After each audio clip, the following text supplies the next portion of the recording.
lancarkan oleh Allah yang belum dapat duduk di permukaan juga Masya Allah. Baik, sahabat kembali, karena yang hadir di sini kan sekitar 500 kurang lebih ya, maka ya jawab salamnya kurang lebihnya 500 orang. Baik, kita mulai kembali. Assalamualaikum warahmatullahi wabarakatuh.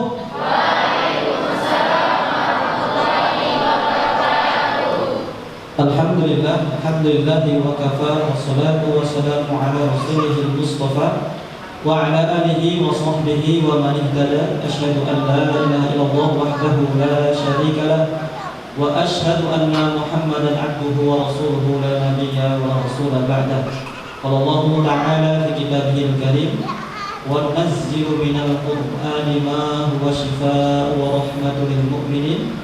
Allah Ta'ala aydan warattilil Qur'ana tartila. Qala Nabi sallallahu alaihi wasallam, iqra'ul Qur'an fa innahu ya'ti yaumal qiyamah syafi'an li ashabihi. Yang kami hormati Ustazuna Ustaz Abdul Wahab, Ketua LKK Surabaya bersama tim dan para pengurus Umi Sukoharjo yang berbahagia, sekaligus yang tak lupa kami hormati pula para pejuang Al-Quran, Ustazah yang Masya Allah kesempatan pagi hari ini ternyata dimanapun tempatnya sama ya, yaitu dari kegiatan-kegiatan yang berlangsung biasanya didominasi oleh akhwat. Iya, bapak-bapak baru berjahat begitu. Baik, semoga panjenengan semua senantiasa diberkahi dan dirahmati oleh Allah Subhanahu wa taala. Baik, saudara semuanya yang berbahagia, di kesempatan pagi yang berbahagia ini alhamdulillah bersyukur kita kepada Allah, di pagi hari ini kita dipertemukan oleh Allah dalam rangka kegiatan bersama kita di agenda apa teman-teman? Sosialisasi pembelajaran Al-Quran metode ummi. Dan alhamdulillah di pagi hari ini kami dipertemukan oleh orang-orang yang sangat luar biasa, orang-orang yang hebat, termasuk para guru-guru TPQ, RQ, apalagi namanya TPQ, RQ, SQ, Rumah Quran dan sebagainya, yang insya Allah ini adalah orang-orang yang pilihan Allah. Maka di pertemuan ini kami sangat bahagia dipertemukan oleh orang-orang yang mulia di hadapan kita. Semoga kita yang hadir di sini menjadikan atau mendapatkan keberkahan bagi panjenengan semua yang hadir di sini. Amin. Baik, saudara semuanya, ini kayaknya kok tegang. Santai saja ya, karena ini enggak kita tanya atau apa. Nanti kita akan sedikit diskusi bagaimana sebuah bangunan sistem di pembelajaran Al-Quran yang itu menjadikan pembelajaran yang efektif, yang bermutu ya. Maka nanti kita akan santai saja, tidak usah tegang, santai, relax. Karena tadi ada informasi sudah dibagikan ST. Iya. Sudah terdistribusikan ST-nya? Oh sudah, yang belum mohon sabar ya. Ya ditunggu, nanti akan antri di hadapan panjenengan insyaallah. Baik teman-teman semua, saudara yang berbahagia, nanti kita akan sampaikan beberapa materi yang akan kita sampaikan di kesempatan hari ini ya, sekaligus nanti kita akan diskusi ya, belajar bersama bagaimana membangun sebuah sistem utuh di pembelajaran Al-Quran ya. Kita masuk ke sebelum ke materi, latar belakang kita. Saya yakin panjenengan semua datang ke sini itu bukan orang biasa ini, sudah orang tidak biasa ini, itu orang luar biasa. Kenapa? Karena jenengan datang ke sini membawa apa saudara? Iya, membawa misi masing-masing, ya kan? Sepakat ya? Nah, bagaimana misi kita di dalam dakwah Quran yang di daerah kita masing-masing itu memiliki kualitas yang baik tentunya, ya, kualitas yang baik.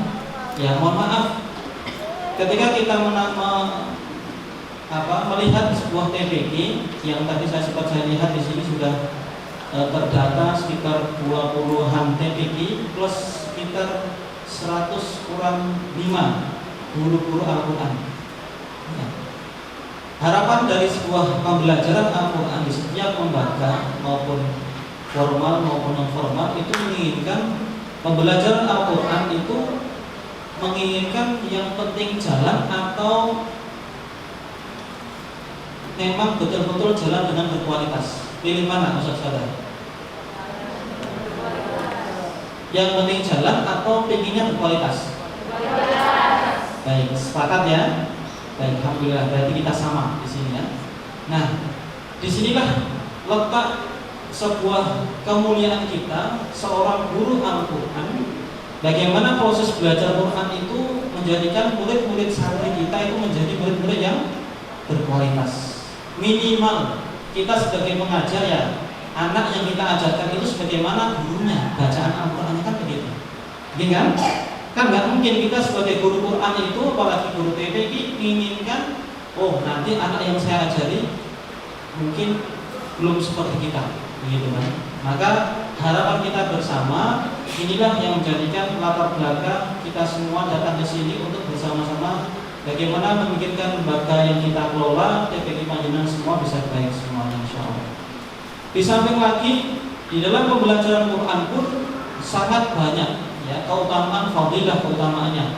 Kalau Panjenengan sudah banyak dan mungkin justru sudah hafal sering kali kita dengarkan. Adanya hadir Panjenengan di sini tentunya punya motivasi yang besar. Ya kan? Apa salah satu motivasinya kita lihat sebagaimana yang sering kita lihat, kita dengar, kita hafal. Kata kama Rasulullah SAW, khairukum man ta'allamal Qur'ana wa 'allama. Hafal semuanya? Alhamdulillah. Sebaik-baik kalian adalah apa? Yang belajar Al-Quran dan mengajarkannya. Masya Allah. Ini cita-citanya. Semoga dari cita-cita inilah panjenengan semua di sini dapatkan keutamaan yang banyak. Baik, langsung saja kita tidak panjang lebar karena tadi kita sampai jam berapa teman-teman saudara? Jam berapa pengennya? 10. 20 menit lagi sudah selesai.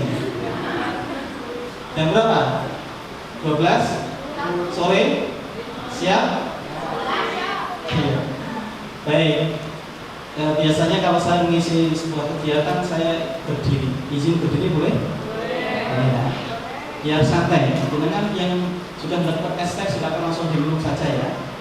Nggak usah menunggu. Tadi belum semangatnya Ustaz ya. Oke, kita semangatnya silakan saudara. Bisa langsung diminum ya. Baik. Mungkin saya tanya dulu sebelum saya masuk materi.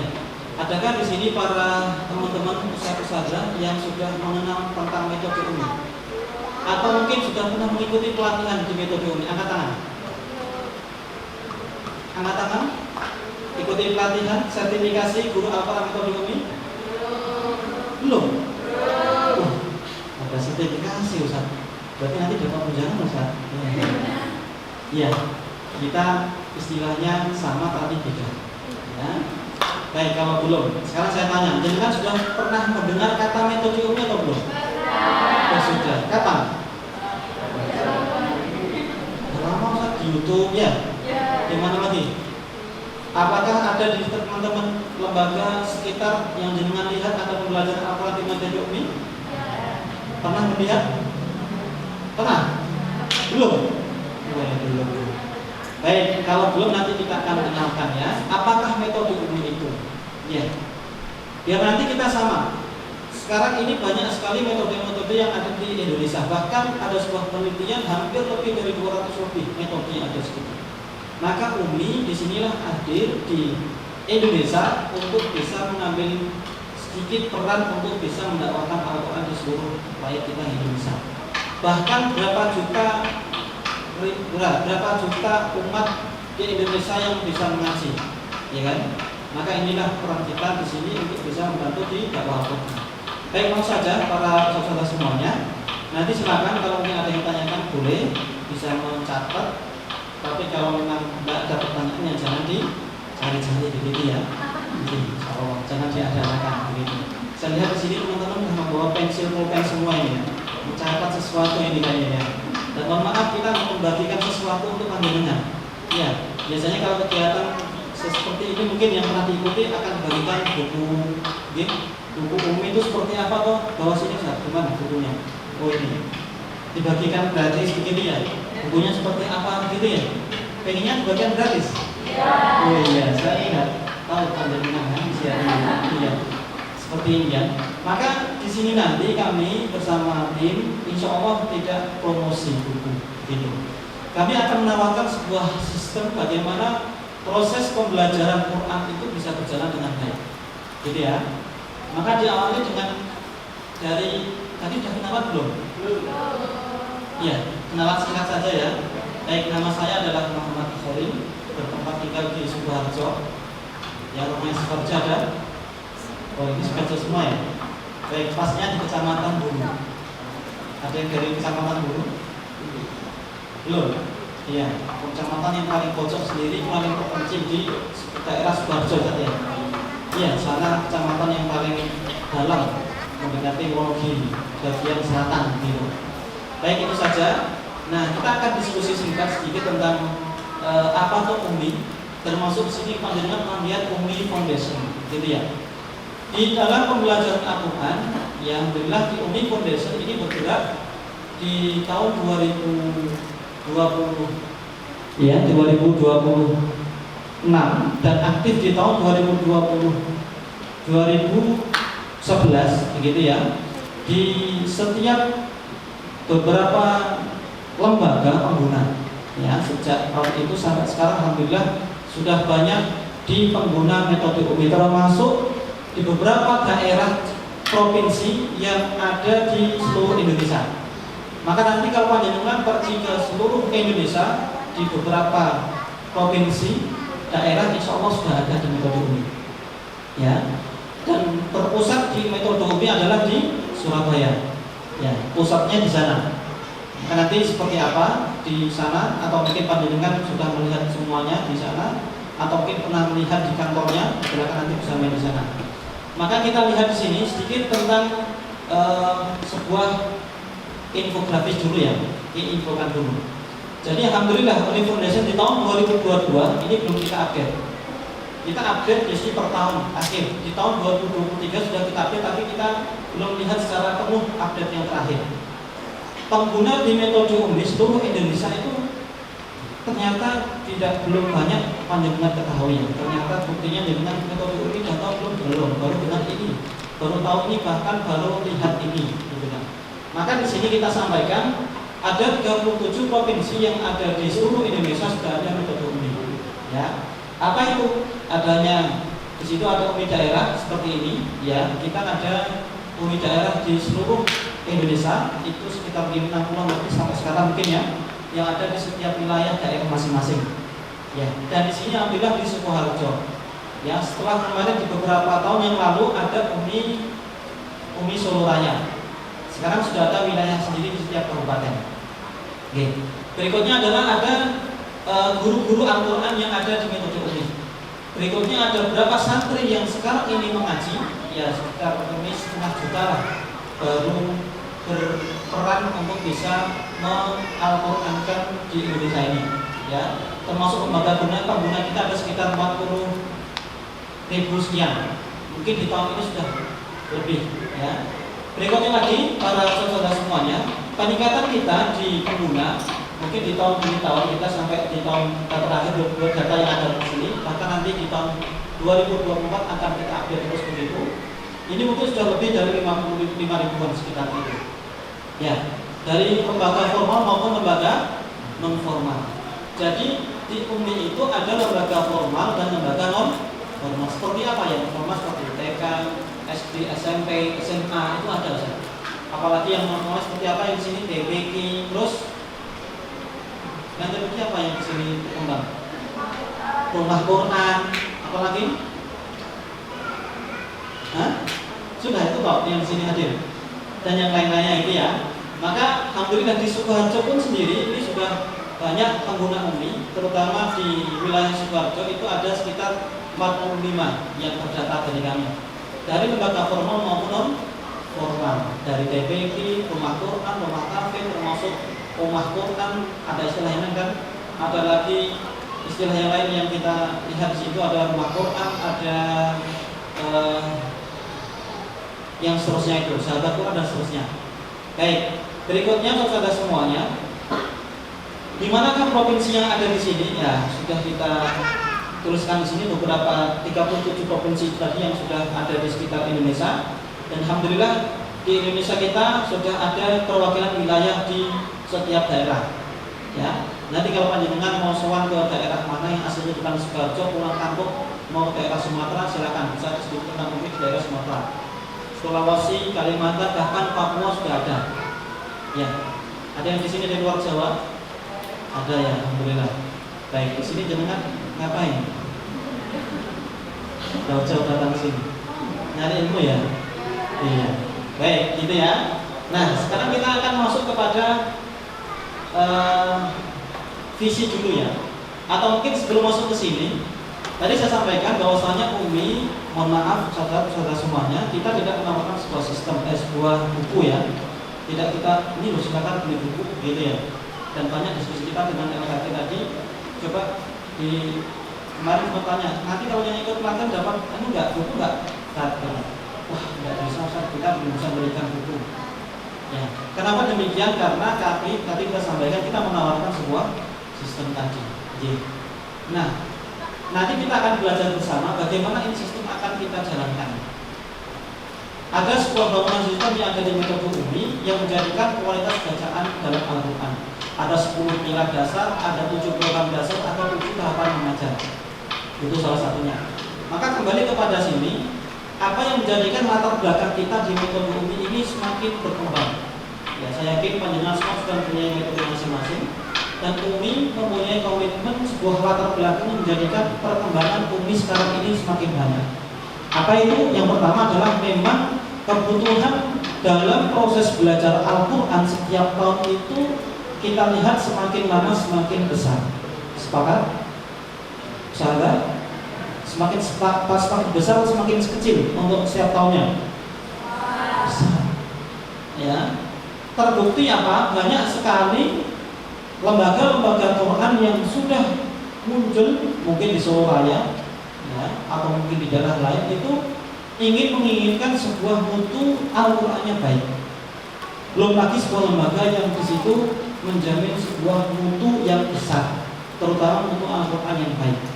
Maka tadi saya sampaikan di awal, Ustaz, jenengan datang ke sini ingin belajar untuk pengelolaan TPD itu asal jalan atau memang betul-betul berkualitas?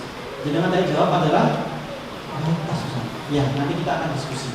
Ya. Poin apa yang menjadikan kualitas dalam sebuah goal besar di setiap program, ya kan? Maka dari latar belakang inilah yang menjadikan Umi Foundation sendiri itu ada. Berikutnya apa? Yang latar belakang yang kedua adalah lembaga membutuhkan sebuah solusi sebagaimana peningkatan efektivitas dalam pembelajaran Al-Quran. Okay? Ini butuh solusi. Apakah cuma begitu saja ketika jenengan ngaji datang, anaknya datang, disimak terus pulang? Ya, satu-satu maju begitu, setelah itu pulang. Udah mas, baik, besok lagi belajar lagi, datang lagi, begitu. Apakah seperti itu yang terjadi sekarang ini? Hah? Iya. Iya. Jenengan jujur ya. Jadi datang, anak santri datang belajar, disimak, gurunya privat langsung begitu pulang, gitu ya? Iya. Baik, maka nanti kita akan sampaikan bagaimana pembelajaran itu bisa kita kelola dalam waktu yang singkat tetapi mempunyai makna yang besar. Artinya efektivitas belajar dalam 60 menit penjenengan atau anak-anak belajar itu memang mendapatkan yang terbaik. Peningkatan ilmu yang ada. Di sini rata-rata belajar TPD berapa jam? Berapa jam, saudara? 1 jam. 1 jam setengah. Ada? Enggak ada? Oh ada. Iya. Bagaimana pengelolaan 1 jam setengah itu bisa berjalan. Terus berikutnya lagi, yang menjadikan penting dalam kita latar belakangi agama ini, ya poin ketiga apa? Banyak lembaga yang membutuhkan sebuah sistem yang mampu menjamin setiap siswa, saya pastikan di sini adalah setiap siswa ya, itu dapat membaca Al-Quran dengan baik dan benar. Ini teman-teman, sepakat? Ya, 3 poin ini yang ada di sekitar kita yang perlu kita pikirkan. Terutama panjenengan-panjenengan semua sebagai pengajar atau mungkin sebagai pemangku kebijakan di lembaga TPI-nya, ada kepala sekolah, ada yang lainnya. Ini menjadikan pemikiran kita bersama tentang dakwah Quran. Jadi, di sini ada yang jadi kepala sekolah TPI, kepala TPI angkat tangan. Jujur mohon Bu, nggak usah takut, nggak apa-apa. Saya nggak memarahi. Ada kepala TPI angkat tangan? Jadi, yang yakin saja. Masa gini? Ya, begini loh. Saya Ustaz, gitu loh. Yakin. Jangan ragu-ragu. Coba saya tanya, siapa yang di sini menjadi guru TPI angkat tangan? Loh, nggak ada yang ketemu, kita belajar dengan siapa ya? Iya. Siapa yang menjadi guru Al-Quran angkat tangan? Berarti ngacau ya? Awal tuh ya saudara. Baik. Oke, Ustaz sadar, kenapa dengan saya tanya begitu dengan ragu-ragu? Ustaz, ya mohon maaf, masa kita kalah dengan teman-teman yang lain? Afan, misalnya, siapa yang di sini siap menjadi pengajar matematika? Karena sudah punya kompetensi kuat di dalam persiapan menjadi guru matematika. Ya. Siapa yang di sini ingin menjadi dokter? Siapa yang menjadi guru Al-Quran? Ya. Siapa yang di sini menjadi guru Quran? Malu katakan. Ustaz, tadi jenengan kan sudah hafal kan? Hadis Nabi SAW mengatakan berapa? Khairukum jenengan sepakat itu hadis?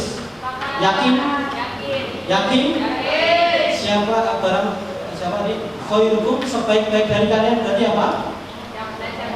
Belajar apa yang mengajarkan sekarang saya tanya. Siapakah yang hari ini mengajarkan Al-Quran angkat tangan?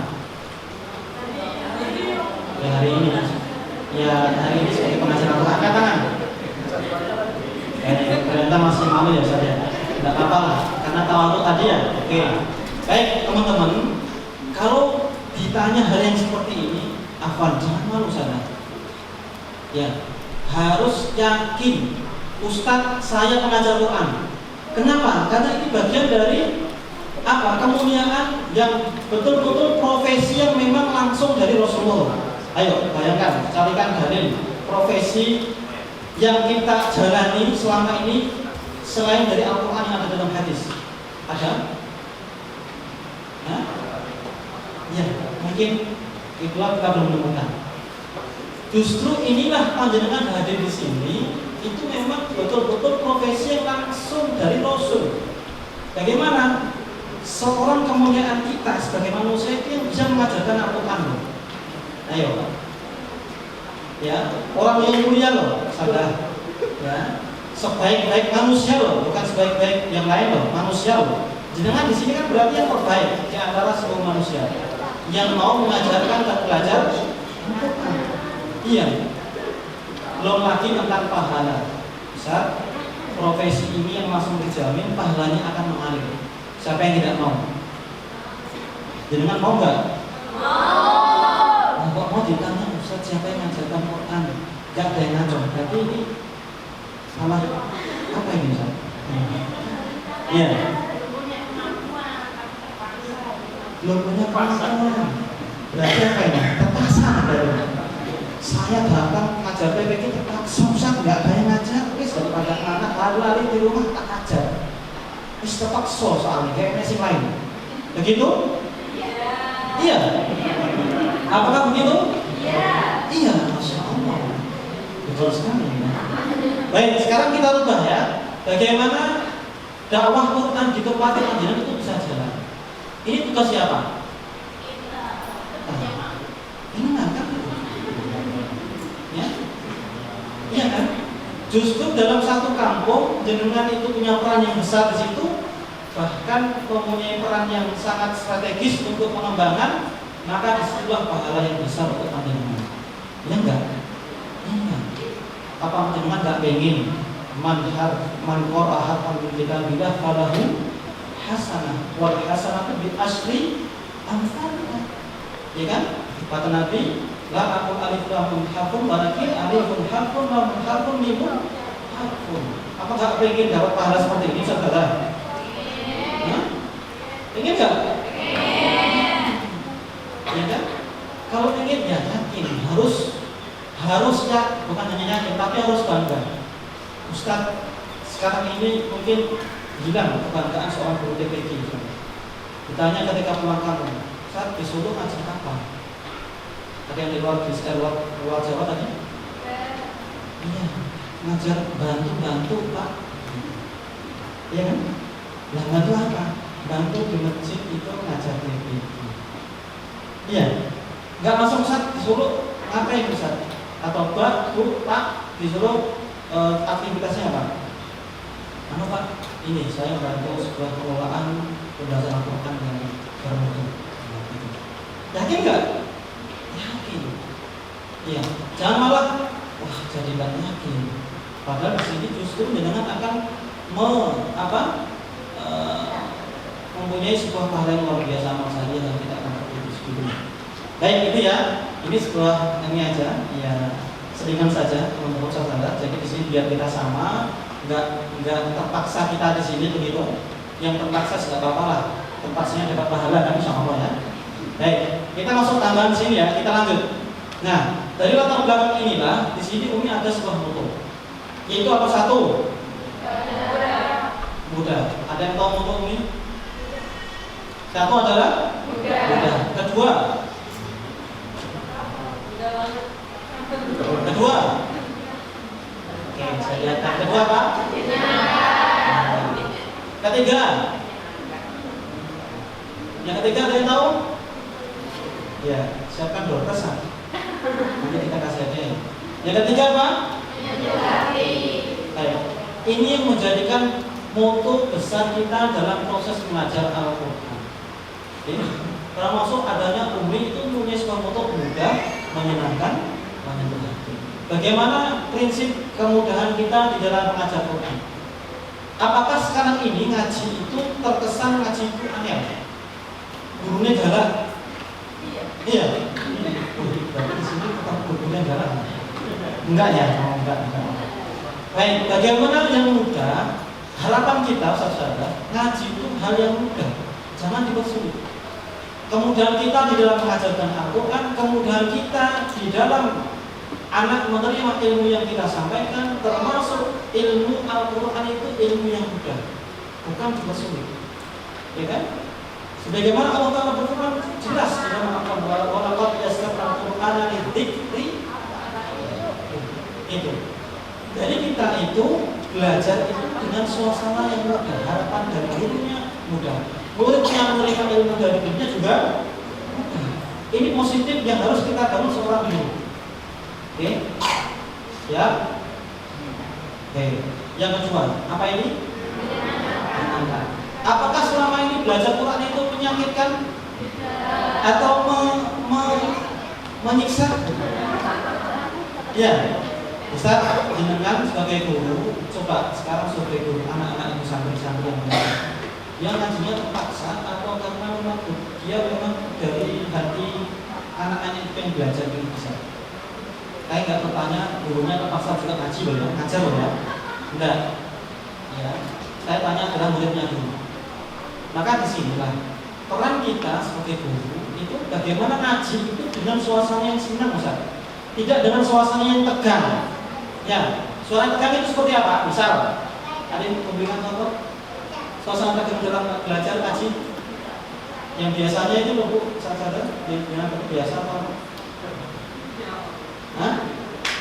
Ya misal katakan. Baik, anak semua, yuk dulu yang rapi, ngaji, yang rajin. Ya, gurunya ada yang rame-rame sebentar langsung gebrok, ngejar, gitu ya.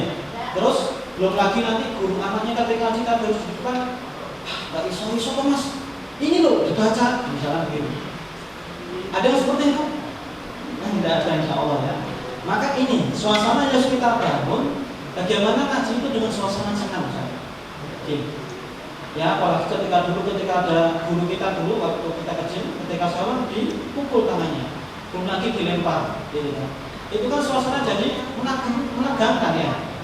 Yang pengen ngaji, pengen belajar, pengen akhirnya apa? Akhirnya dia jadi takut. Gitu. Ya, hal itu baik.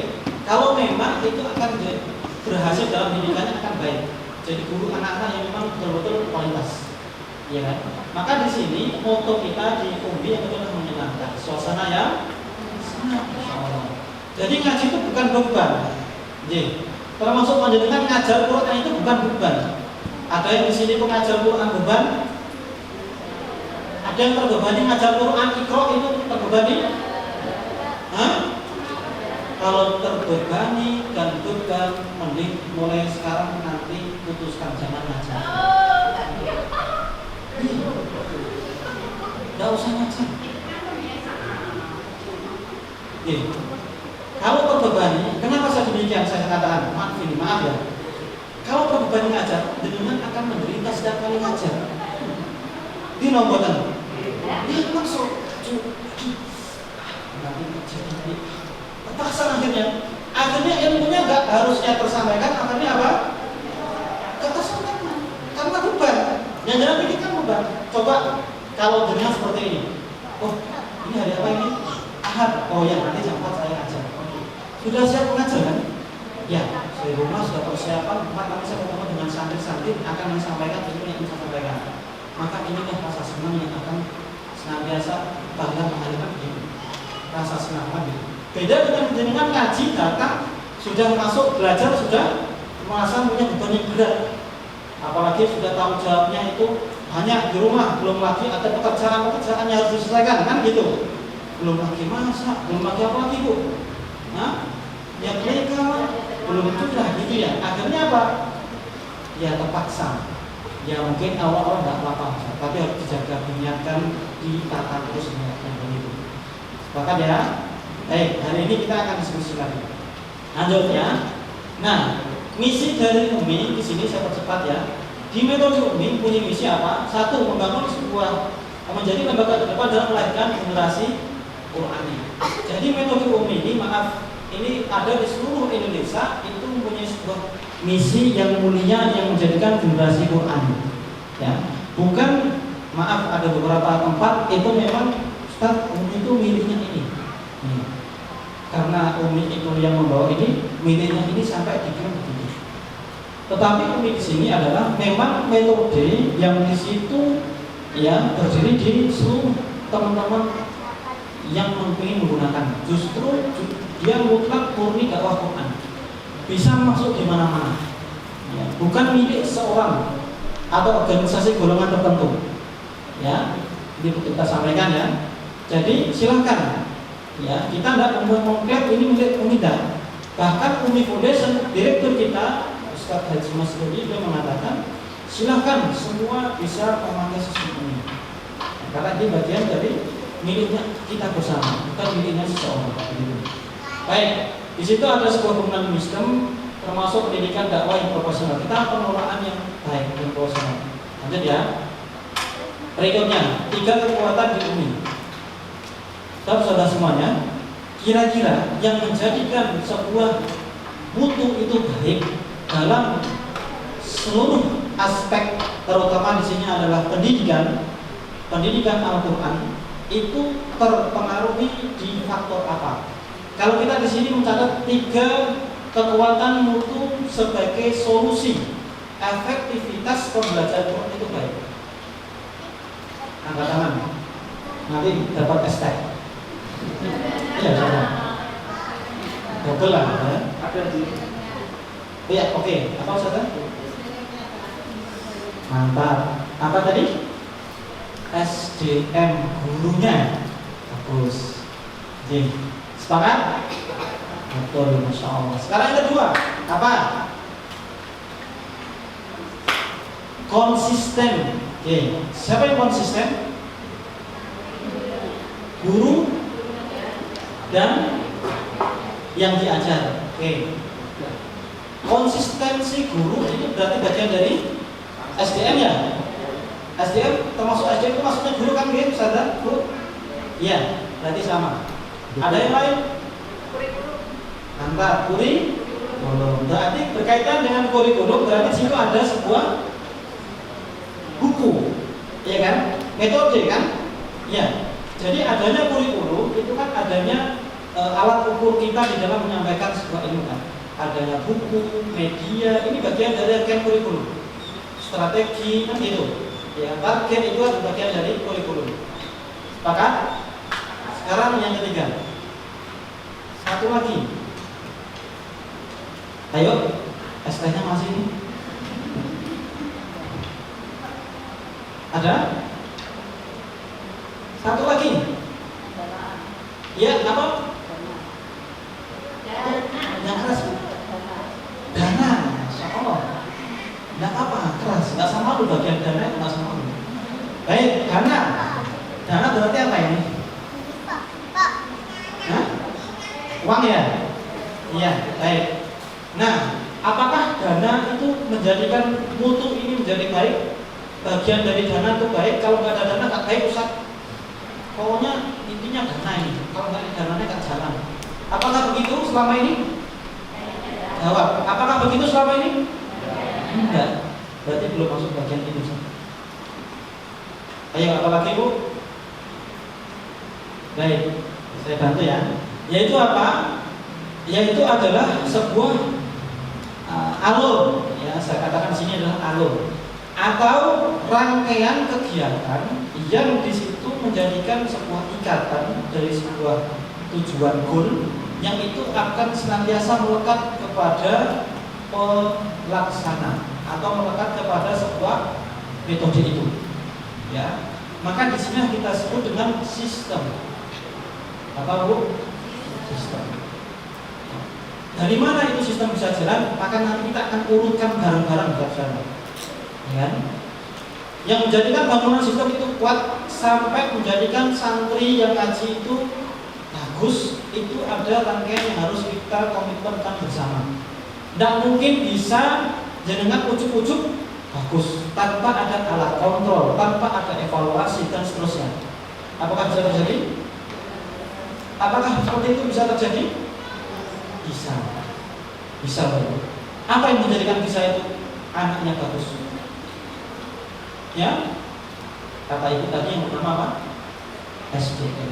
Kalau SDM-nya bagus, berarti muridnya bagus. Betul ya? Kenapa? Karena anak itu bagian fotokopinya guru, kan gitu.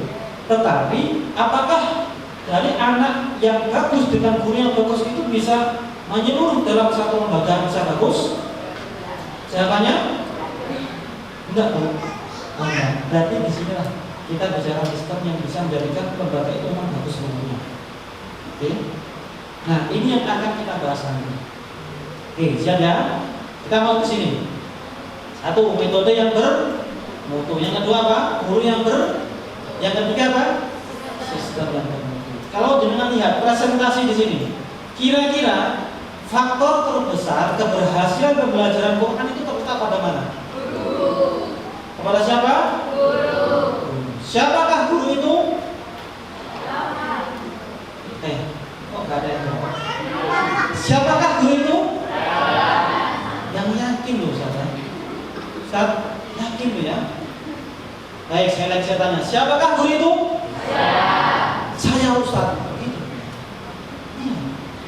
Jadi keberhasilan Quran ya, sampai dia menjadikan anak itu bisa ngaji baik, itu dengan guru kita. Ya kan? Bagaimana Quran itu diturunkan, coba bayangkan dengan. Bagaimana Quran diturunkan? Dari malaikat Jibril. Sampaikan kepada siapa? Nah, kepada siapa lagi? Siapa lagi? Terus turun-menurun itu diajarkan oleh guru-guru kita. Ya kan? Maka disinilah sunnatul mutaba'ah yang tidak bisa kita hilangkan dalam pembelajaran Al-Quran. Maka guru ini yang menjadikan penting sebuah keberhasilan dalam proses ngajar. Sepakat? Apakah jenengan di sini sudah menjadi guru yang terbaik? Guru. Kan bukan pengajar. Sudah menjadi guru yang terbaik? Oh, gimana misalnya? Ya, nanti kita akan mengajar lah ya.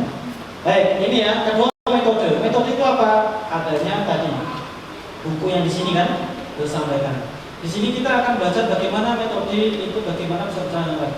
Maka di sini kita akan sampaikan cara pengajaran di buku itu kita akan ajari saudara. Jadi Afan, kita tidak bisa memberikan buku ini secara langsung. Tadi saya sampaikan kepada Ustaz Muhammadnya, Ustaz saya nggak bisa memberikan ini secara langsung, apalagi dibagi. Kenapa? Karena di sini ada sebuah sistem kita dalam proses mengajarkan di buku ini. Ya, kenapa demikian? Karena kita memungkinkan bagaimana kualitas dari ilmu itu dapat sampaikan. Bukan mempersulit, tapi memang kita menginginkan bahwasanya tahapan yang disampaikan termasuk dari hasil ketuntasan setiap jilid kita perhatikan. Ya, kita pun ada sistem mutu yang kita akan bangun. Contoh misal, ketika anak naik jilid 1, tidak bisa langsung naik jilid 2, tidak boleh. Kenapa nggak boleh misal? Kan sudah naik jilid 1, nggak bisa. Maka harus ada satu orang yang menjadikan kualitas itu terbukti. Nah, kita di situ ada ujian, harus diuji dulu. Kalau di diri satu materi pokoknya belum tuntas, kita nggak bisa naikkan. Ini loh gitu. Udah. Ya. Baik, ini contohnya saja.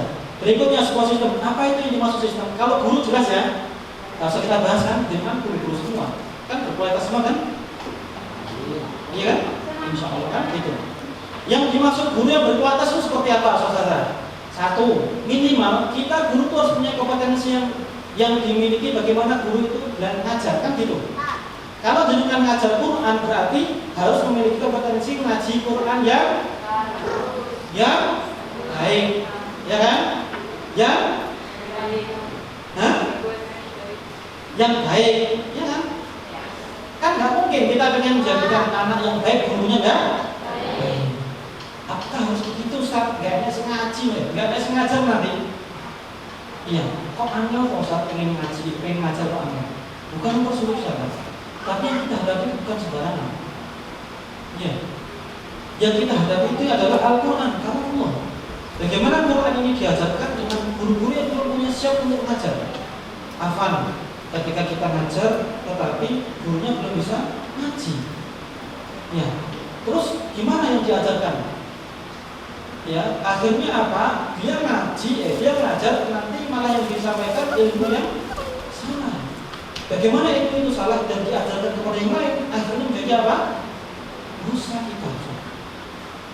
Oke, paham? Oke. Baik, angkat tangan kanan diangkat. Tangan diangkat. Ayo, sudah.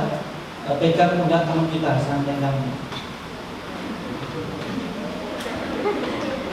Ya, sambil menentukan tangan pada teman kita, sambil mengucapkan bersama-sama, wahai temanku, sepakat kita menjadi guru Al-Quran yang baik. Baik, terima kasih. Kaki kirinya, tepuk tangan gantinya. Baik, jawab seperti ini, wahai temanku, terima kasih nasihatnya.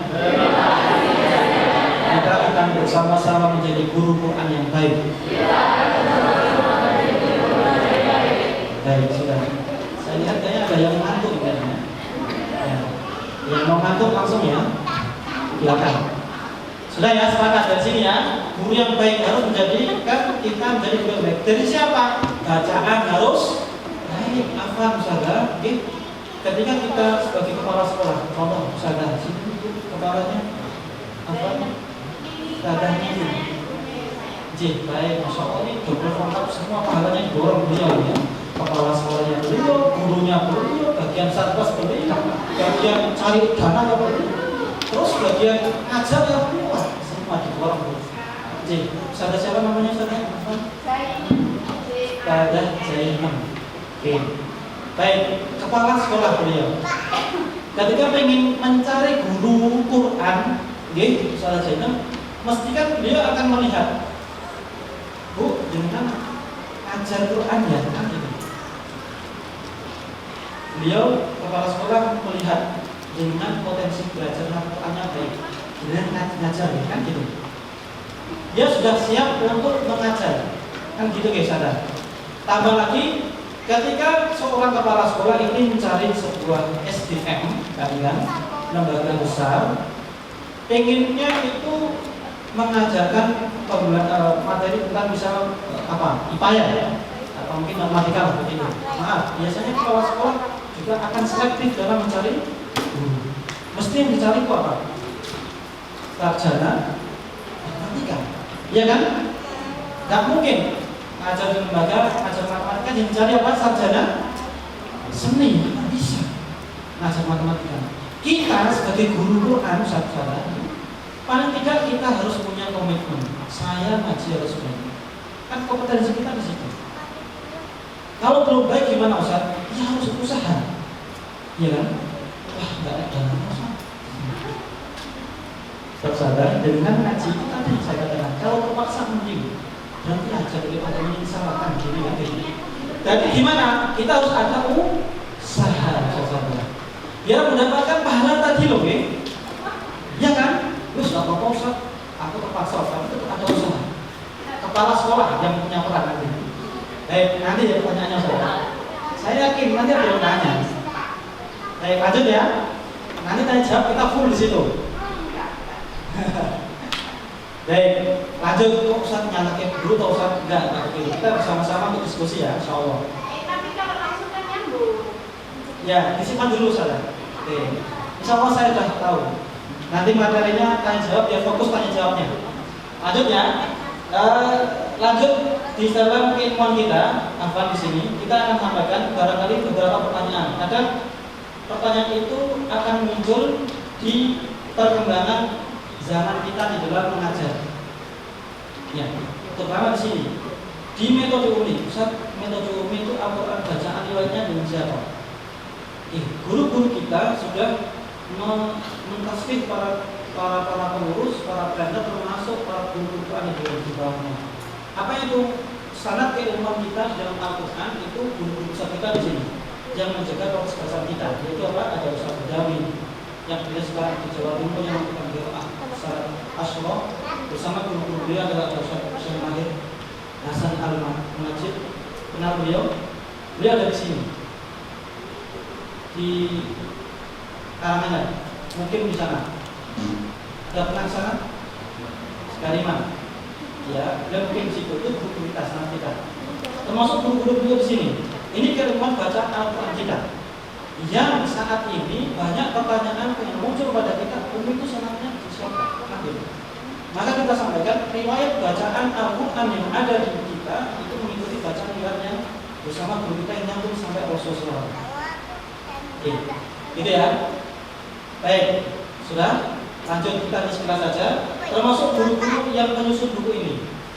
Ini guru-guru kita yang menyusun buku ini, yang di situ guru yang menyusun buku yang kita sampaikan adalah buku harus struktur atau sistematis. Beliaulah yang menyusun buku ini dengan para guru-gurunya. Termasuk ini, kita lihat percepat ya. Tadi saya sampaikan kualifikasi guru Al-Quran itu seperti apa. Kalau kita sudah memposisikan sebagai guru Quran, paling tidak harus mempunyai kualifikasi seperti ini. Kita sebagai guru Quran paling tidak harus mempunyai usaha untuk bisa seperti itu, saudara. Dan mohon maaf keterbatasan kita semua. Tapi saya katakan tadi catatannya harus ada usaha. Beda dengan sudah pasar Quran, terus pokoknya aku ini satu ngaji, aku ini. Itu nggak ada usaha apapun. Itu yang harus kita hindari. Maka guru itu harus kita motivasi bagaimana bisa belajar. Tidak cukup ngajar. Maaf, kadang guru itu sudah tenang atau mungkin sudah di posisi yang nyaman, dengan terus aktivitas baik. Bahkan justru itu kita akan tersalib oleh anak-anak kita yang mereka akan senantiasa meningkat kemampuannya. Maka di sini paling tidak satu, tertib bacaan Al-Qur'annya. Ya, tertib bacaan Al-Qur'annya. Yang kedua apa? Menguasai materi. Boleh Al-Qur'an maupun tajwid. Itu minimal kan begitu. Ya, dari kualifikasi kita sebagai guru itu minimal harus seperti itu. Oke. Berikutnya harus istiqomah di dalam mengajarkan Al-Quran. Istiqomah itu apa? Ya, memang tadi dari kita sebagai pengajar harus siap. Siap dari siapa? Lillahi ta'ala, tidak karena yang lain. Apa? Kata Ustaz Wahab tadi, supaya jalan. Nah, kita tidak menyapa mungkin lillahi ta'ala Allah gitu. Ini yang penting harus kita jaga. Berikutnya, menguasai metodologi. Nah, maksud di sini teman-teman, di metode umi itu ada sistem metodologi. Ya. Jadi ketika ngajar itu kita tidak terus colkan, saat mau ngajar silakan, senangnya antum dan begitu. Tapi kita dampingi. Bagaimana mengajarkan buku setiap jilid itu setiap halaman dengan tahapan yang baik. Ya, target yang jelas dan terukur. Bisa kita evaluasi dan bisa kita amalkan, kita praktekkan dan bisa kita apa namanya? Ya kita lihat hasilnya yang kita inginkan begitu. Maka inilah metodologi. Cara dalam mengajarkan sebuah metode itu adalah metodologi kita. Maka nanti ada sistem lagi yang merangkum di metodologi. Ya. Berikutnya apa Ustaz? Ya, sifatnya ya. Berikutnya apa lagi Ustaz? Disiplin waktu. Afwan, ini harus dimiliki seorang guru. Apalagi guru Al-Quran. Jadi guru Quran itu terkenalnya teladan atau teladan? Hah? Teladan ya? Iya. Insya Allah di sini nggak ada yang guru Quran teladan Ustaz. Ya, uang santrinya datang kita menghadapi di situ Ustaz. Gitu. Ya. Kalau teladan santrinya kumpul, gurunya baru datang. Akhirnya apa? Ustazah lah. Ustaznya telat. Padahal harusnya teladan jadi teladan kan kita harapkan kan enggak begitu kan. Maka ini penting disiplin waktu kita itu. Berikutnya apa? Komitmen pada waktu. Sepakat ya? Kalau enggak ini enggak naik. Kalau naik ya, kalau belum naik jangan dinaikkan. Ini salah satu komitmen dalam waktu Ustaz. Terus gimana Ustaz? Enggak iso-iso, ya. Ya nanti ada proses waktu ini, ada tahapannya begitu, oke? Tapi mutunya harus kita jaga, ya, karena ini berkaitan dengan apa? Tadi, hadis Nabi Sallallahu Alaihi Wasallam. Baik, lanjut. Nah, kita masuk ke sini. Kita akan bicara tentang apa tuh yang dimaksud dengan sistem yang kita tawarkan di sini. Tadi saya sampaikan kita bukan menawarkan buku, apa? Saudara apalagi dengan menginginkan buku yang enggak. Kita menawarkan sebuah sistem bangunan buku di sini. Ya, apa itu? Satu. Apa yang di atas? Goodwill management. Apa yang dimaksud dengan goodwill management, saudara? Jadi, sebuah lembaga besar kalau tidak terbangun dengan ini, maka lembaga itu lama-kelamaan akan hilang. Fondasi yang pertama yang dibangun oleh UMI itu di sini nomor 1. Maka disebut dengan 10 pilar fondasi sistem itu. Kalau kita bangun rumah itu dikuatkan adanya fondasi. Fondasi. Kalau fondasinya apa namanya? Tidak kuat, akhirnya bangunannya kuat, nanti akan tergoyahkan ambruk nanti akhirnya. Tapi di sini yang kita kuatkan adalah fondasi. Apa itu fondasinya? Goodwill management. Apa yang dimaksud itu? Siapa yang tahu artinya? Goodwill management. Apa itu?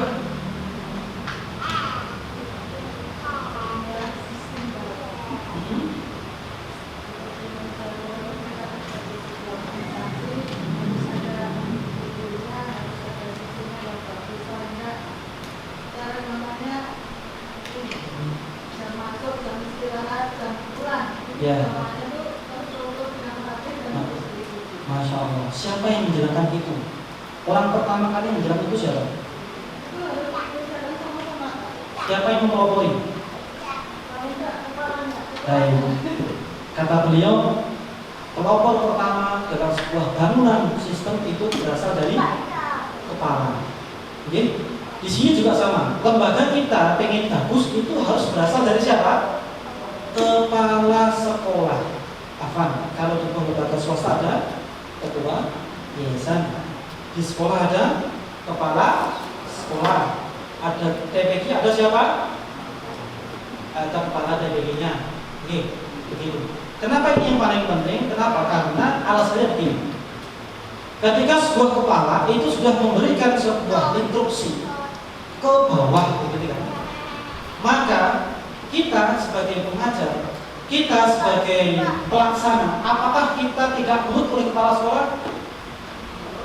Hah? Contoh aja, contoh. Ustazah pulang dari sini itu menyampaikan hasil diskusi kita kepada kepala sekolah. Oke, kemarin hari Ahad kemarin saya diskusi tentang sistem untuk ini, sistem belajar Quran, tinggal untuk itu. Di sini harus kita ada tahapan sistem yang jelas kan, mulai dari gurunya harus ada, harus bagus, ininya tahapannya harus bagus. Anggapan kepala sekolah ini, ya Ustazah, usulannya saya tanggung dulu. Nanti kita pikirkan bareng-bareng ya. Nah, pikirkannya itu lama-lama. Berapa bulan kemudian, Ustaz gimana Ustaz kemarin itu yang usulan saya? Nanti dulu Ustaz kita belum bisa merealisasikan karena kendalanya kami tidak selesai. Apakah bangunan itu kalau berasal dari guru bisa terlaksana dengan baik ke bawah?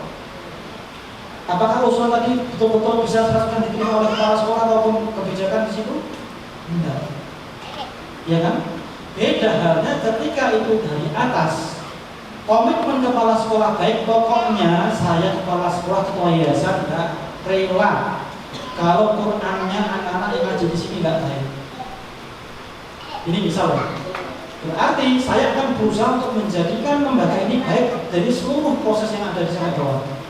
Kalau seperti ini, berarti inilah yang dimaksud dengan goodwill management. Apa itu?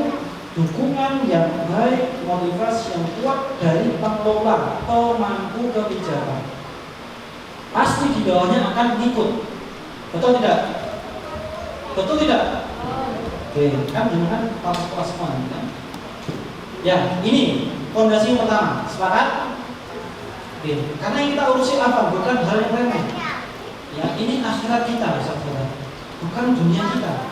Tapi apa?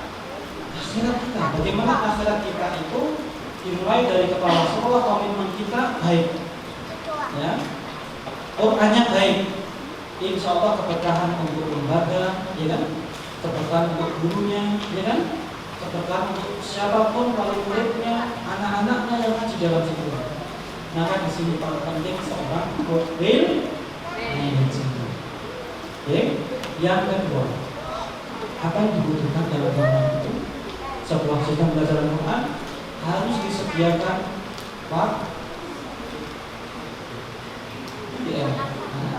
sebelum waktu ada disediakan apa? Ini jenengan kalau baca ini gimana maksudnya? Dibaca cepat ikhlas. Apa yang dimaksud dengan sertifikasi guru? Ada yang tahu? Sertifikasi itu ya ikut pelatihan juga dapat gaji. Nanti setiap bulannya untuk tunjangan kita dapat setiap bulan sekian juta, itu satu sertifikasi, gitu ya. Ya, bahasa kita bukan seperti itu ya saudara. Kita ada sebuah nama istilah kita sertifikasi. Lebih tepatnya kita di sini adalah persiapan SDM. Kepala sekolah sudah mengiyakan, oke, belajar Quran baik. Berarti kepala sekolah harus menyiapkan SDM, ya kan? SDM itu harus betul-betul siap di dalam mengajar.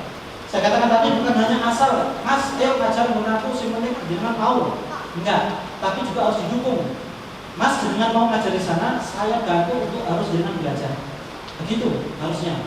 Tidak, Mas, dengan ngajar di tempat TPK-ku, jalankan ya. Enggak mau, kan keliru. Wah, nanti Masnya itu bisa ngaji atau tidak, maaf. Ya kan? Maka disinilah peran pentingnya kepala sekolah yang mencari SDM. Nah, di program sertifikasi inilah kita membuat program standarisasi metodologi dalam mengajarkan Al-Quran. Ya, kita ada 3 hari.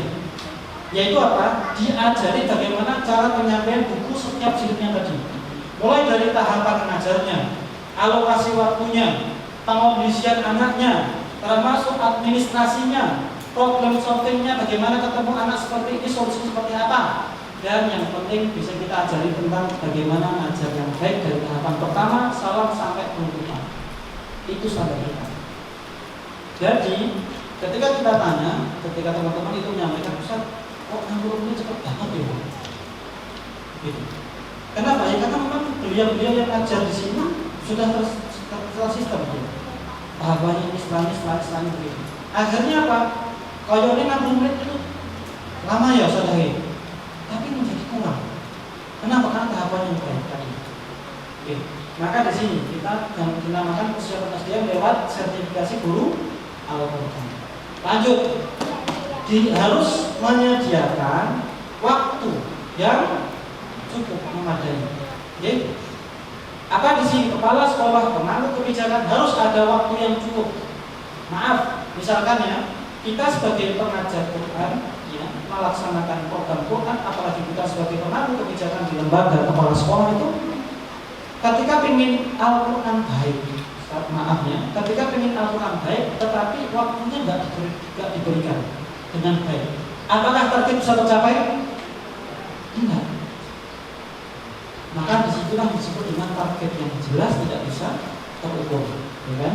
Maka di sini waktu disiapkan berapa Ustaz? Standar kita di metode ini, ya paling tidak 1 pekan 4 kali, 5 kali lebih baik. 1 pekan 4 kali. Di sini berapa kali dalam mengaji TPG saudara? Ada yang 5 kali angkat tangan TPG-nya? Belum. 4 kali angkat tangan? Masya Allah. 3 sore 1 malam, mantap, ya kan? Ada yang 3 kali angkat tangan? 2 kali? 1 kali? 1 kali. Itu sudah angkat tangan? Berapa kali? 6 kali Ustaz. Kan angkat tangan. Oh ya bagus berarti. 6 kali. Ya, ini. Jadi ketika ngaji itu sepekan paling tidak 4 kali Ustaz.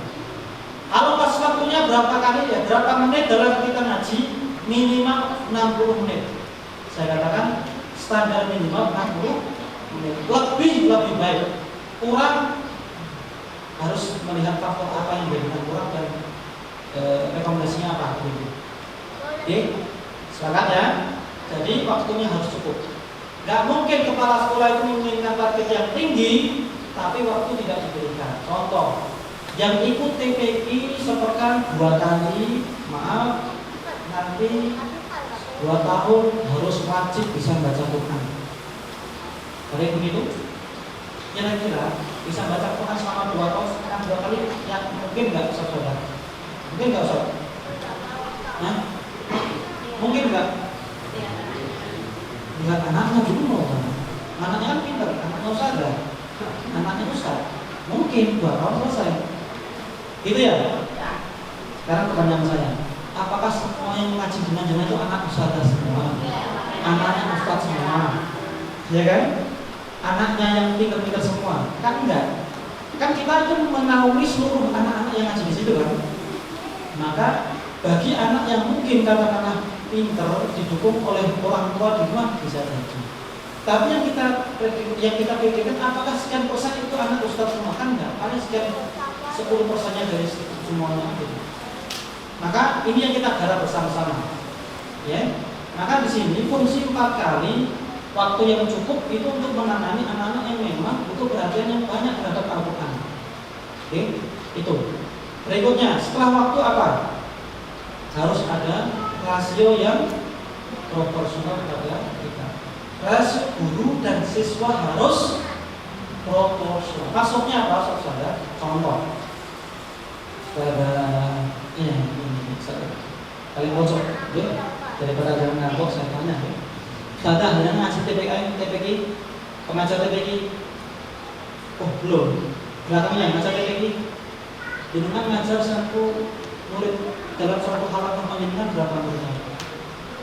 10. Sebelahnya berapa?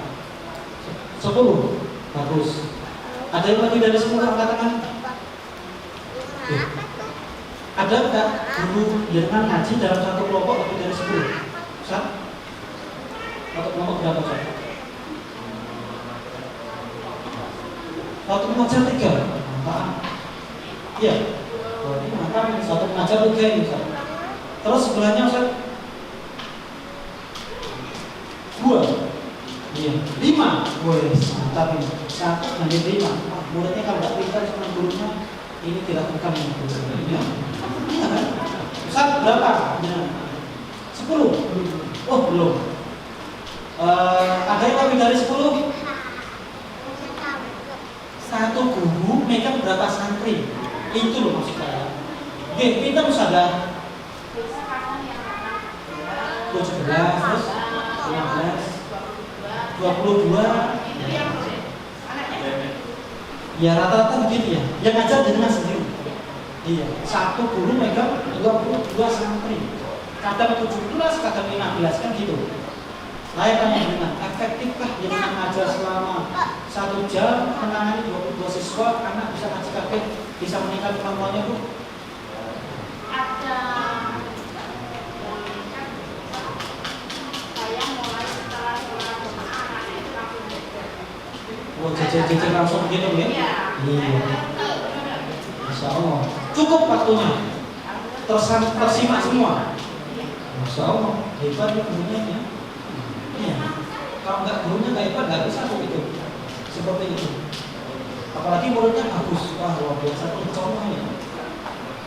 Ya di kita rasio kita guru dengan murid kita itu paling tidak ya standar kita itu 1 guru megang 12.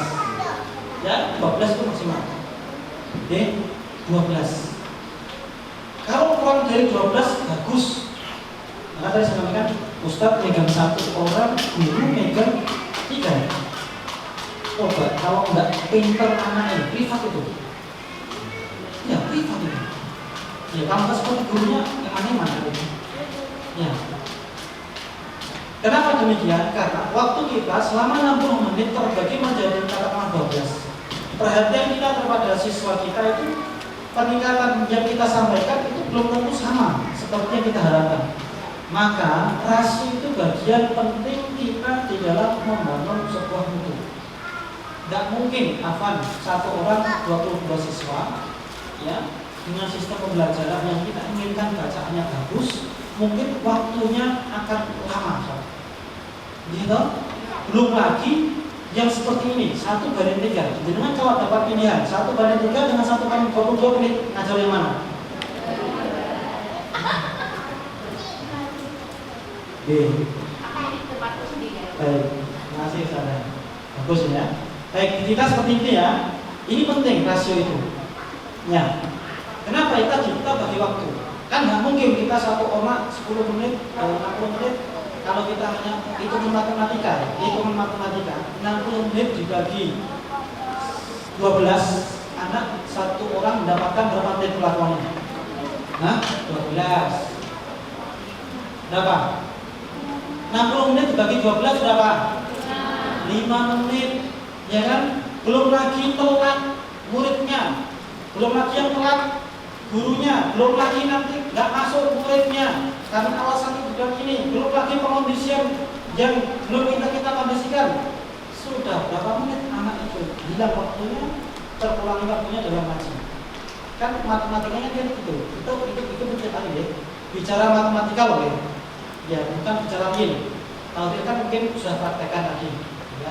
1 anak menyimak katakanlah 5 menit. Oke. Bagi anak yang pintar sangat cukup sekali. Saya katakan sangat cukup, bahkan sisa 5 menit itu. Tapi bagi anak yang middle, saya katakan cukup kemampuan yang sedang, itu mepet. Oke. Belum lagi anak yang kurang, sangat kurang besar. Berarti 60 menit apakah cukup bisa menghandle anak-anak yang kita simak itu bisa maksimal dengan alokasi apa tadi rasionya 1 di atas itu? Ya bisa jadi tidak maksimal. Maka di sini kita pilihnya maksimal. Oke.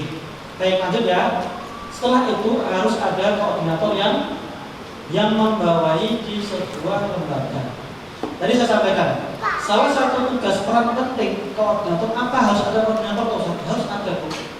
Maka nanti kalau jenengan kepala sekolah tadi, ketika jenengan bergerak sendiri, coba rangkul teman-teman yang lain sekitar panjenengan untuk bisa membantu. Ketika muridnya banyak, perlakuan kita baik, otomatis masyarakat ingin mengajikan ke tempat pendidikan tadi. Koordinator itu fungsinya apa? Satu tadi, menyimak bacaan santri dalam ketuntasan setiap jilid. Ketika anak itu satu jilid mau naik jilid 2 tidak langsung suruh naik begitu, tapi harus maju dulu kepada koordinator. Ya, kenapa demikian? Ini bagian dari sebuah jaminan hukum. Kalau itu nggak dikontrol, terus gurunya pokoknya langsung begitu. Ketika lembaga itu ditanya, Bu, ini lembaga ini apa mutu yang diinginkan atau mungkin apa, bulannya apa?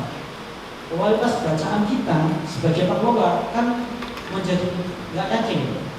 Beda dengan satu penguji, kalau nggak seperti ini nggak naik, berarti dari situlah penguji punya standar yang sama dari lembaga yang diinginkan.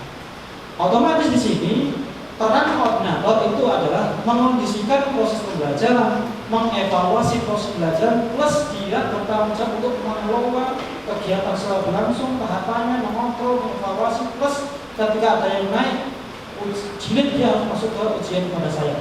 Kenapa? Karena koordinator sebagai penjaga gawang kita. Kalau ini enggak standar, jangan dinaikkan, kan gitu. Kalau dinaikkan, dia belum tuntas materi. Contoh di jilid 1 ini ya. Di jilid 1 ini materi pokoknya adalah pengenalan huruf hijaiyah alif sampai ya. Ketika alif sampai ya belum tuntas, dia naik ke jilid 2. Pertanyaan semakin mudah atau semakin sulit? Ini pentingnya koordinator. Oke. Berarti apa? Harus ada harus ada yang mengawal di sini, yaitu siapa? Koordinator. Ustaz, ini belum tuntas, Ustaz, dengan beri lagi. Tolong ini dimaksimalkan lagi, huruf ini lupa, dan seterusnya. Nah, ini peran koordinator. Maka disinilah koordinator yang berada. Bersepakati ya. Baik, lanjut. Tahapan yang baik dan benar.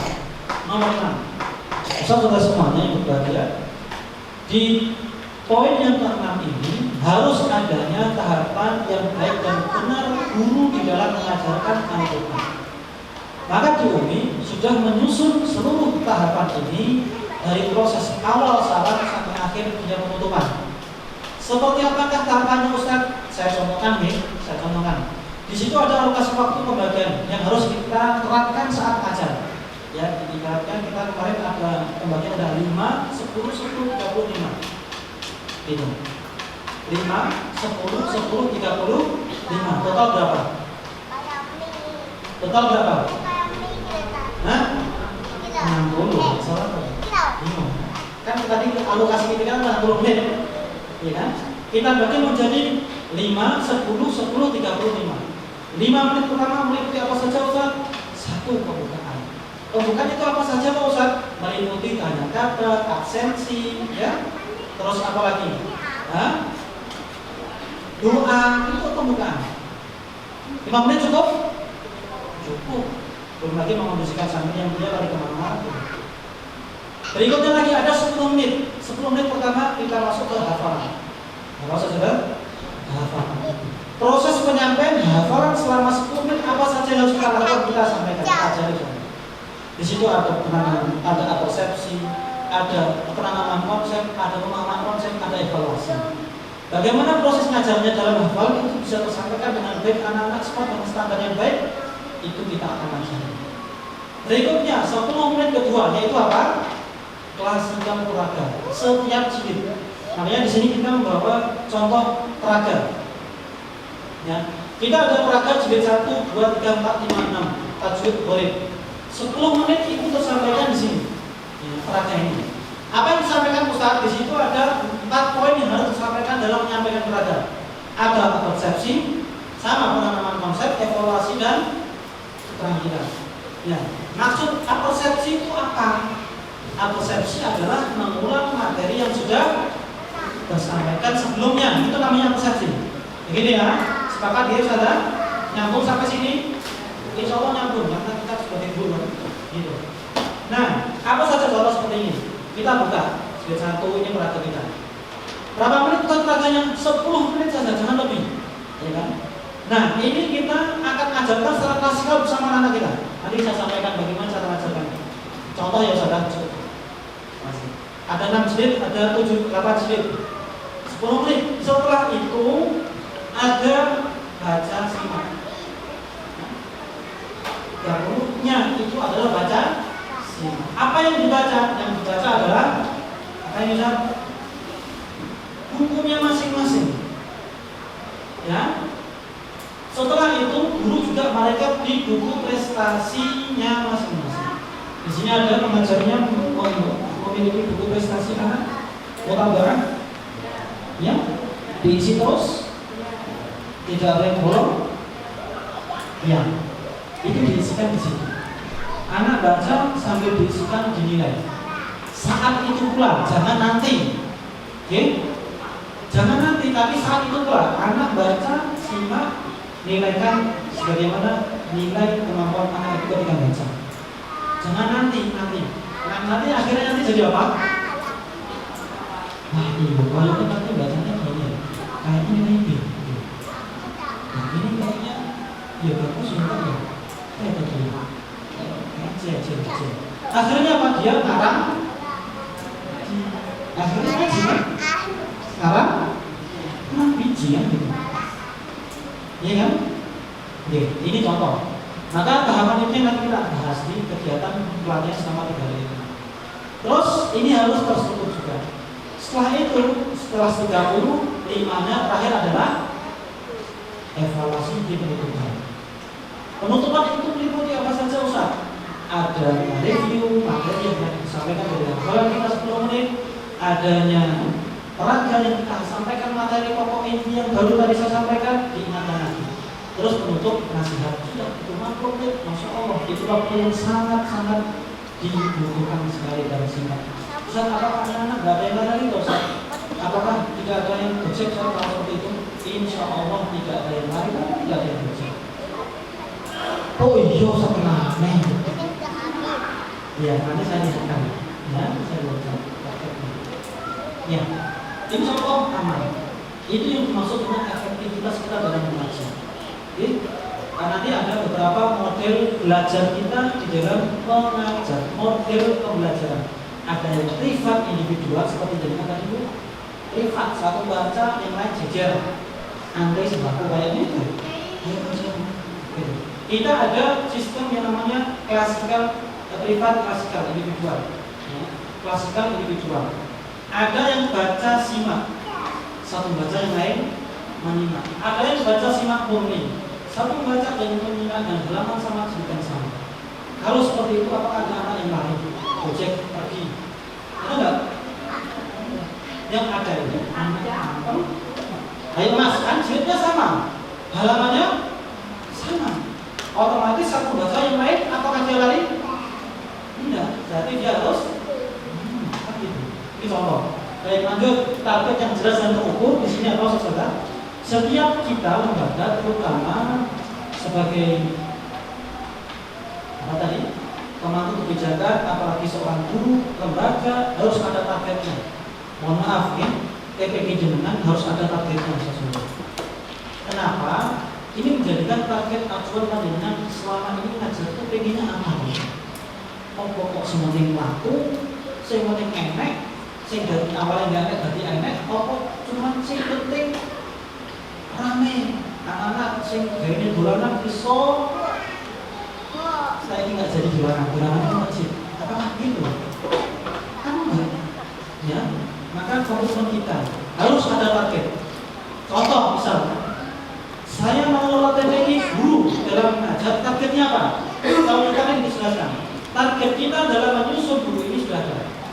Ini selesai tuntas harus berapa TM tatap muka kita ada. Paling tidak, kalau TPG nanti saya sampaikan targetnya ini, target yang jelas dan berukur. Artinya apa? Target jelas dan bisa diukur. Jangan sampai target yang jelas tidak bisa diukur. Contoh tadi, saya menginginkan anak-anak yang ngaji di sini nanti 1 tahun harus bisa baca Quran. Setiap pertemuan 1 kali. Ya pekan 1 kali. Kira-kira targetnya jelas gak itu? Targetnya jelas gak itu? Jelas. Bisa diukur tidak? Hah? Bisa diukur tidak Ustazah? Belum bisa. Bagaimana target bisa diukur? Ya paling tidak, ketika kita canangkan target itu harus ada apa namanya? Iya, sistem yang harus mengikat, yang menguatkan. Contoh tadi, adanya alokasi waktu yang cukup, ya kan? Terus apalagi tadi? Guru yang sudah baik, kan gitu. Terus apalagi? Tahapan yang baik, baru kartu itu bisa diukur. Oh iya, anak saya nanti ketika ada santri A itu ngaji di TPG sana, itu insya Allah nanti belajar Quran, masuk Quran di kelasnya berapa tahun dan di kualitas bacaan yang seperti ini. Itu yang namanya target yang bisa diukur. Makanya kita bicara tentang sebuah lembaga sistem, artinya lembaga yang memang jaminan mutu yang harus kita sampaikan. Biar nggak hafal, biar nggak asal begitu jalan. Nah ini tawaran kita. Maka ini harus kita komitmen bersama, ya. Tidak hanya yang penting kita jalan gitu, harus kita pelan-pelan kita cari solusikan. Pelan-pelan gimana caranya ini, ada masalah ini kita cari solusi. Oke, ini namanya target yang kita bisa butuh. Berikutnya yang ke-8 adanya master learning yang konsisten. Siapa itu? Master itu siapa? Siapa? Guru. Guru itu harus konsisten, saudara. Jangan main perasaan, Afan. Biasanya guru itu kan main perasaan terus ketika ngaji. Oke, Ustaz, kayaknya ini bagus, tapi kok kurang bagus ya, lanjutkan aja. Loh, ini kok ada huruf ini belum bisa, tapi yang lain bisa. Ini sudah anaknya ambil, enggak saya harus naikkan, bisa naikkan aja. Ini namanya apa? Toleransi. Apakah boleh Bu ngaji toleransi itu apakah boleh? Boleh nggak ngaji itu toleransi? Hah? Oh, ini enggak misalnya. Pokoknya kalau dalam materi konsisten dulu dalam menanyakan halaman itu. Kalau memang anak belum tuntas dalam materi jangan. Tadi katanya jangan. Apakah nanti semakin lancar atau semakin lancar Ustaz? Semakin tidak lancar Ustaz? Ya sudah, berarti harus dicari terus bagaimana anak itu bisa. Kan gitu, tugas kita. Oke, ini namanya konsentrasi seorang guru. Berikutnya yang terakhir, 9 yang quality control itu bagian dari kontrol internal dan eksternal. Apa itu internal? Dari kepala sekolah, dari koordinator, dari siapa? Ya mungkin dari kita akan membantu kelembagaan. Siapa itu? Urusan kita dulu. Nanti kita akan bantu di tingkat kelembagaan. Artinya apa? Kita datang ke kelembagaan panjenengan, kita bantu cari solusi. Ini kontrol kita. Oke? Dan yang terakhir adalah laporan, progress report siswa. Melaporkan secara langsung di pembelajaran Al-Quran selama anak itu mengaji di tempat panjenengan dilaporkan. Walaupun setiap hari sudah dilaporkan lewat mutabaah, ya kan? Tetapi tidak cukup di situ. Harus dilaporkan secara berkala setiap bulan atau setiap semester kepada orang tua. Bu, Pak, ini anak penerangan jenengan sudah ngaji jilid 4 halaman ini. Hafalannya sampai ini ayat ini. Maka ini dilaporkan. Ya. Maka di sinilah 10 pilar sistem utuh yang kita tawarkan kepada panjenengan. Nah, lanjut ya. Sampai 11. Masih kuat Bu? Gimana Bu? Kapan latihannya? Begitu kan? Iya. Baik, saya sampaikan saudara. Apakah di sini tadi panjenengan mendapatkan info latihan ngajar? Latihan metode? Iya. Jadi kalau ada yang punya keinginan di sini datang untuk latihan metode bisa menggunakan itu nggak cukup cuma 2-3 jam latihan metode. Kita itu standarnya latihan metode 3 hari, setengah 8 sampai setengah 5. Itu dan nggak setengah-setengah kita. Oke. Maka di sini kita kenalkan dulu saja lah. Oke. Kalau kenal dengan siap ya kita latih. Gitu. Baik, gitu ya. Baik, lanjut dulu saya percepat. 7 program dasar kita adanya tashih. Apa itu tashih? Pemetaan awal seorang guru Al-Quran sebelum mengajarkan Al-Quran. Ketika tasbih itu kita cek bacaan guru itu dia belum baik, maka ikut program tahsin, ya, program tahsin, perbaikan bacaan Quran. Kalau gurunya baik di dalam mengaji Al-Quran standar riwayat, artinya standar kita, tidak ada kesalahan, baik begitu, ikuti program yang ketiganya itu sertifikasi yang tadi saya sampaikan. Jadi syarat ikut pelatihan training tadi saya sampaikan, bagaimana tadi pengennya diajari ngajari gimana usahakan gitu kan. Di sinilah tempatnya, tidak di sini, dan hari ini ya. Tapi apa? Di sini. Berapa hari ini diajarkan? 3 hari. Dari jam berapa sampai jam berapa? Jam 5. Full itu nggak berizin. Ya. Syarat ikut disertifikasi apa? Syaratnya apa? Syaratnya apa tadi? Hah? Lulus tashih. Ya. Mohon maaf sekali. Apakah harus lulus? Iya. Ya. Kita pastikan bacaan dengan sebelum ikut pelatihan selama 3 hari tidak ada masalah. Dari sisi bacaan Quran, oke? Ya. Karena kita melihat dari sebuah mutu yang kita inginkan tadi di awal. Setelah itu kita ada program yang namanya apa? Coaching. Apa itu coaching? Pendampingan. Ketika guru setelah itu pelatihan 3 hari, apakah langsung kita serahkan kepada lembaga bisa ngajar sebagai guru yang baik? Belum tentu. Maka kita dampingi, jenengan ngajar saya lihat, kita lihat yang kurang apa, yang bagus apa, kita berikan masukan. Itu pendampingan. Yang ketiga adalah, yang kelima adalah apa tadi?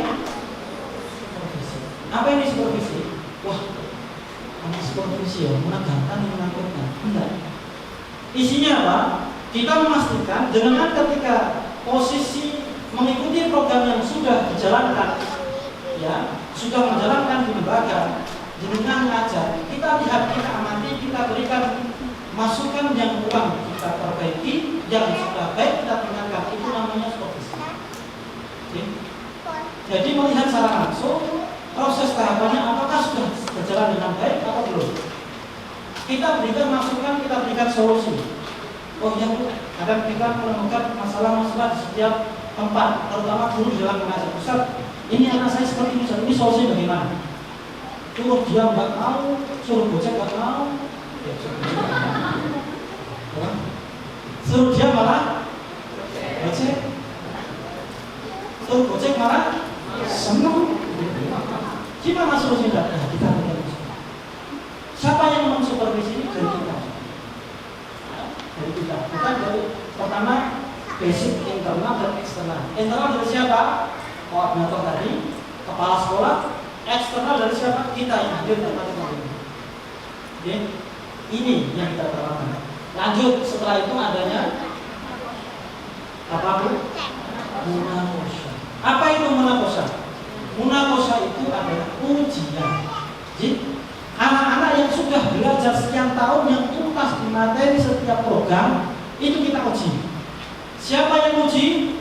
Bukan gurunya, bukan kepala sekolahnya. Tapi kalau kepala sekolah gurunya enak, boleh dimana-mana. Enggak. Yang uji apa dari eksternal kita, yaitu apa? Dari UMI sendiri. Oke? Ujiannya meliputi apa saja? Satu, tartilul Quran. Bacaan Qurannya apakah sudah lancar tartil atau belum? Ya. Yang kedua, termasuk tartil itu kelancaran semua hukum semua disampaikan di situ sudah lancar. Yang kedua adalah fasoha. Tartil meliputi ya. Fasoha. Apa itu fasoha? Fasihan di dalam mengucapkan setiap huruf yang diucapkan dari huruf meliputi makhraj maupun sifat, itu namanya fasoha. Diuji. Jadi, ini sudah bagus, ini belum. Kalau bagus lulus, kalau enggak lulus. Yang ketiga, ada ujian gharibul Quran. Apa itu gharib? Materi gharib yaitu apa? Materi yang asing bacaan dalam Al-Quran yang tidak ada dalam setiap bacaan itu tes. Minimal anak bisa baca dengan benar dan bisa mengomentarinya dengan benar. Itu gharib. Tajwidul Quran juga sama. Yang keempat, yaitu apa? Memulai hukum bacaan dalam tajwid yang ada di situ, plus bisa menjawab pertanyaan hukum tajwid yang ada di semua ayat yang ada di situ. Apakah bisa? Bisa. Contoh, ketika ada soal, ya, misalkan ada soal, misalkan innal ladzina kafaru, enggak mas, inna ada bacaan apa? Dia jawab langsung, ada bacaan punah, mengapa? Karena ini yang bertasir, hurufnya ada berapa? Yang muslimah, ada dua, kemudian ini yang bertasir, innal ladzina ada bacaan apa? Ditanya pilih terus semuanya, hukumnya dia bisa. Itu standar munaqasyah. Siapa yang uji? Setelah itu ujian tahfidz, jadi ada 5 ya. Ada tahfidznya mulai surat An-Nas sampai surat Al-A'la. Cukup itu saja. Baik, kalau sudah, di situ kalau TPQ ada ujian tambahan yang apa? Ada ujian praktek ibadah, ada doa, ada tiga selain itu ya. Apa juga sama tambah praktek ibadah dan doa dan sebagainya. Ini. Maka kalau sudah sampai poin ini munaqasyah, anak sudah tuntas, maka ikut di program yang terakhir yaitu Fadlul Quran wal Ilmi. Itu apa? Uji publik. Apa Bu? Uji publik. Jadi ketika anak ngaji itu diuji publik. Tidak hanya jenengan yang uji, tapi apa? Seluruh wali murid, seluruh orang tua, seluruh siapa yang hadir, ahli Quran, seluruhnya silakan bisa menguji anak-anaknya yang sudah ada di situ. Oke. Maka inilah rangkaian sistem yang ada di UMI. Dan dari segi kualitas tadi. Terakhir ada 7 tahapan. Tadi sudah saya singgung kan. Pembukaan, persepsi, penanaman, pemahaman, pemahaman, termasuk untuk tadi disampaikan ketika sampai dengan sini. Target kita seperti ini. Saya sekilas saja. Targetnya dari kelas TK, KB, dari TKA, TKB, targetnya jilid 1 sampai jilid 4. Target hafalnya seperti ini. Terus target SD seperti ini. Ya. Dari jilid 1 sampai jilid 6, dia tuntas di Al-Quran di kelas berapa, suratnya apa saja yang ditargetkan, jilidnya apa saja yang kita tulis. Terus target SMP SMA dewasa juga sama, ya, jilid 1, 2, dan seterusnya. Terakhir ada target TPQ, target ataupun di target TPQ di program target juz 30 itu ada targetnya. Kenapa bisa kita susun seperti karena target kita sudah kita atur dan bisa kita tulis, ya. Terus lanjut. Tempat contoh ngajar kita seperti ini ya. Duduknya seperti ini. Duduk seperti ini, kita lihat ini ngaji atau mainan? Hah? Ngaji atau mainan? Ngaji. Ada rajanya, ada gurunya, ada warganya. Itu ngaji. Baik, ini contoh-contoh lembaga yang juga. Saya mau masuk sini, tapi waktunya kayaknya nggak cukup. 3 menit aja kami. 1 poin saja di sini saudara. Minimal kita di sini itu harus masuk ke sini saudara. Ini tanggung jawab kita seorang guru Al-Quran. Maaf ya. Minimal harus sampai ke sini. Kenapa demikian? Ini akan kita pertanggungjawabkan di hadapan Allah Subhanahu wa taala. Ya. Apa itu? Jangan sampai kita sebagai guru itu bisa baca tidak lancar. Kalau seperti ini langkah yang dilakukan apa? Kalau seperti ini langkah dilakukan apa saudara? Belajar. Belajarnya dengan apa tadi programnya? Lancar baca tidak standar. Apakah ada? Nah, ini berarti untuk terus lancar nggak? Standar nggak? Paling tidak lancar dan standar. Ya, minimal kan gitu kita sebenarnya. Atau lancar standar seperti apa tadi? Ustaz, itu sudah mempraktekkan seperti itu paling enggak. Itu guru. Ya, sudah seperti itu baru ini proses manfaat Allah langsung lanjut ke mengajar. Ini proses mengajar, belajar ini ngajar. Baru kita masuk ke mengajar. Kita masuk mikir yang ini dulu. Nah ini sudah di atas kita. Ya, sudah ini saja teman-teman saudara semuanya. Insyaallah seperti ini tahapannya tadi. Kalau dengan tingkat standarisasi dari sisi standarisasi pertama nih training harus melewati tadi yang saya sampaikan. Jadi training kita akan juga sebagaimana training yang harus kita ikut training kan. Harus ada syarat yang harus terpenuhi. Salah satunya apa? Tuntas di bacaan Al-Quran. Yang nyambung nanti kita ajarkan mengajarkan sebuah buku Ketika suruh membaca masih brotal jadul, itu nanti nggak nyambung kita. Oke, memperlambat. Maka kita sistemnya kita standarkan SDL dulu sebelum kita ikut pelatihan. Kayak misalnya mungkin saya kira ini tidak perlu panjang lebar karena waktu sudah kayak ini. Kalau bukunya seperti ini, misalnya kita ada jilid 1 dari keimanan, ada kajian teori, ada Al-Quran, dan semuanya ini. Kalau tidak, ini hanya pengenalan saja, ada kafir, ada pendalaman dan sebagainya. Baik, saya kira ini yang kami sampaikan. Bisa masuk ke tanya jawab. Ada waktu 10 menit. Tadi ditanyakan, monggo. Ini di luar batas waktu misalnya.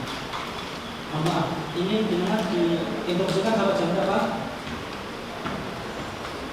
11.